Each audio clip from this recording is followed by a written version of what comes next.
You know, there's a constant question about what is human trafficking.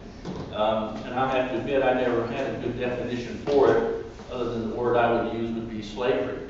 You know, oddly enough, 150 years ago in this country, we fought a war to end that, and you would think that that would have been enough with the numbers that died and the tragedy that it all entailed.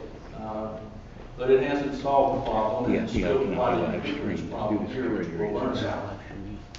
The basic definition of human trafficking is the recruitment, transportation, transfer, harboring, or receipt of persons by the threat of use of kidnapping, force, fraud, deception, or coercion, or by the giving or receiving unlawful payments or benefits to achieve the consent of a person having control over another person, and for the purpose of sexual exploitation and or forced labor.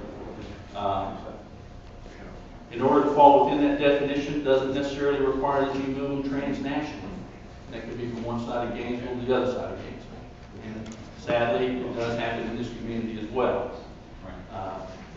The State Department has a very nice little chart that helps you define what trafficking is, and they break it down into 3 categories of process, plus ways and means, plus the goal. And you have to have one from each column in order to be considered a trafficker or having been trafficked. These words can sometimes get confusing as we go through this, and my English teacher will tell you my grammar is bad, so I may periodically change tenses so there's some confusion. But these definitions that they use in here pretty much fall within the definition that I just described. But when you start looking at that definition, it gets further broken down again. There's definitions of forced labor, sex trafficking, bonded labor, debt bondage among migrant workers, involuntary domestic servitude, hard to believe, but it exists today, forced child labor, of course one that we're all relatively familiar with, children soldiers, particularly in the African conflicts in the last 20 years where they've been forced into combat situations. And of course child sex trafficking. Now, the bad problem is the targets predominantly for human trafficking are women and children. And I'd like to take a moment to introduce Ms. Sherry Kitchens, I believe, from the Child Advocacy Agency, and we'll talk to you soon. So again, the victims predominantly tend to be women and children, but they do involve men and labor and etc. So really the question is, who is trafficked? People of opportunity, people who present themselves as a potential victim because of the environment that they're in, the situation they place themselves in, the social situation, or economic situation outside the country. And the people that traffic recognize that.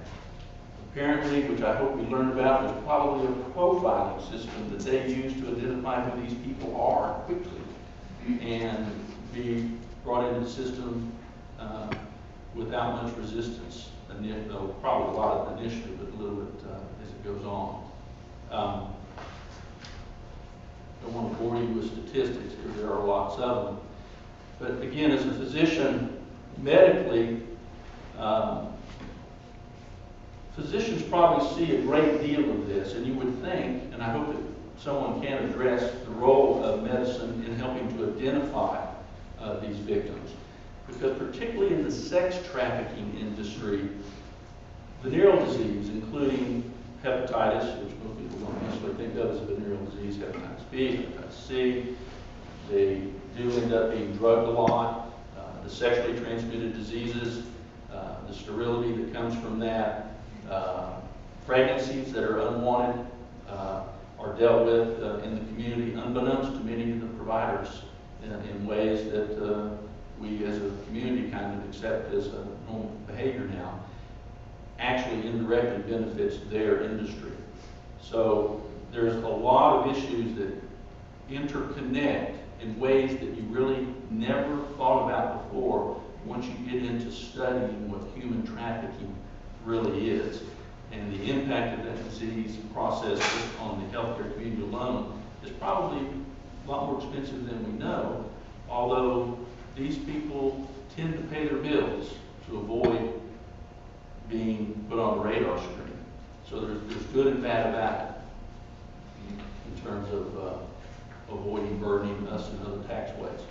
Now, interestingly, there was a law passed here in the state of Florida in the last session in 2012 that dealt with human trafficking, and it identified some things which I found somewhat alarming they've done now. So they have laid out a strategic plan here in the state of Florida. The state people are aware of it, and we are moving to deal with it. The sad part is, from the 2011 U.S. State Department report on human trafficking, the U.S. government comment to the issue was, the U.S. government fully complies with the minimum standards of the elimination of trafficking. I don't know if that's a resource-based issue or the fact that it may be even more complicated than we think. They have started tracking global statistics on the problem, and since 2004, we've averaged about 6,000 prosecutions a year.